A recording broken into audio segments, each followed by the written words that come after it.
The paper slid across the table like a blade. My wife's fingers never touched it again. Neither did my children's.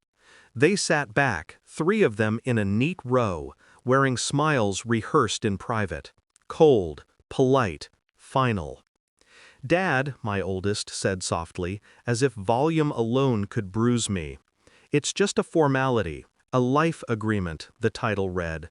Black ink pretending to be neutral. Clauses stacked like stairs I was meant to walk down without looking up. I didn't read it yet. I looked at my wife instead. 15 years together, and she wouldn't meet my eyes. That was new. She used to look at me when she lied. She'd learned.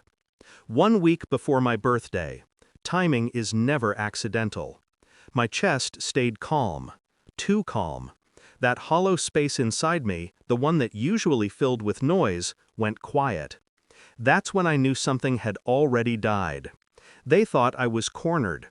Thought age, routine, and affection had softened me into compliance. They didn't know what I still owned. They didn't know what I had buried, or what I was about to unearth. I smiled back, and signed nothing. The betrayal wasn't loud. It never is. It arrived in fragments. A shared look between my wife and the kids when I left the room. A sudden interest in finances they'd ignored for years. My youngest calling me by my first name once, then correcting himself too quickly. I told myself it was coincidence. Men do that when the truth threatens the order of their lives. Late at night I replayed conversations. Not what was said, how. The pauses, the over-careful phrasing. The way my wife now slept, turned slightly away, as if aligning herself with a future that didn't include me. The agreement wasn't about care, it was about control. I saw it in the language. Transfer of medical authority, asset custodianship, conditions triggered by decline, a word vague enough to be invented when needed. Decline could be anything. They weren't asking, they were positioning, and someone had coached them.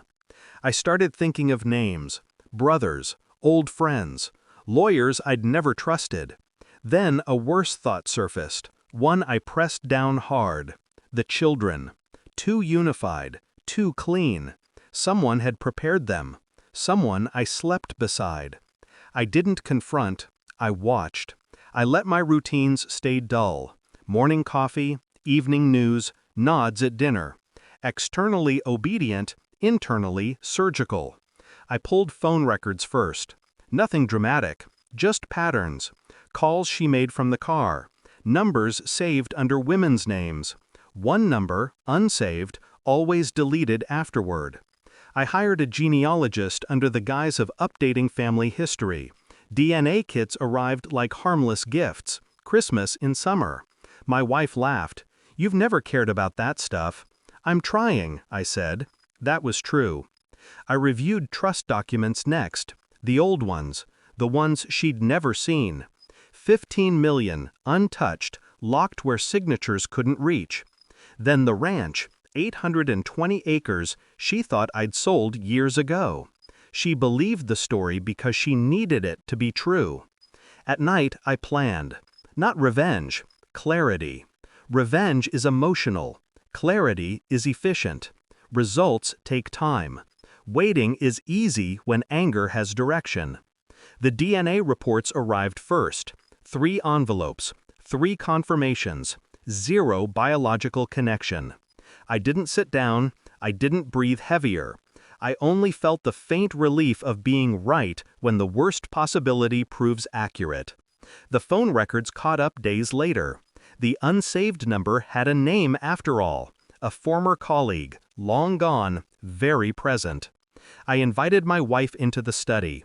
No drama, no raised voice. I slid 1 envelope across the desk. "Explain," I said. She opened it. She didn't cry. She collapsed inward, like a building whose load-bearing lie had been removed. "It was before we married," she whispered. I slid the other 2 envelopes forward. "Try again." Her face broke. Finally. The children watched from the hallway. I didn't look at them. Truth doesn't need an audience. The agreement came up again the next morning. This time I read it. Then I took out my own folder. Trust documentation, ranch deeds, letters notarized years before her first lie fossilized into routine. She stared as understanding bloomed into terror. "You don't control my future," I said calmly. "You never did."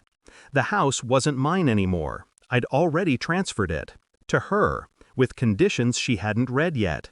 Neither had the children. I left them exactly what they'd planned for me: dependence. I walked out with a bag, a key, and my name intact.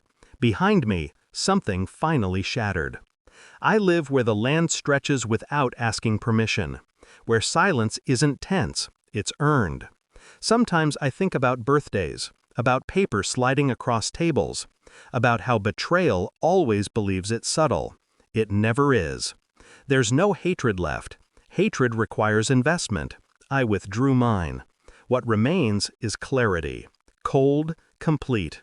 They wanted my life. I kept myself. And that was always the part worth owning.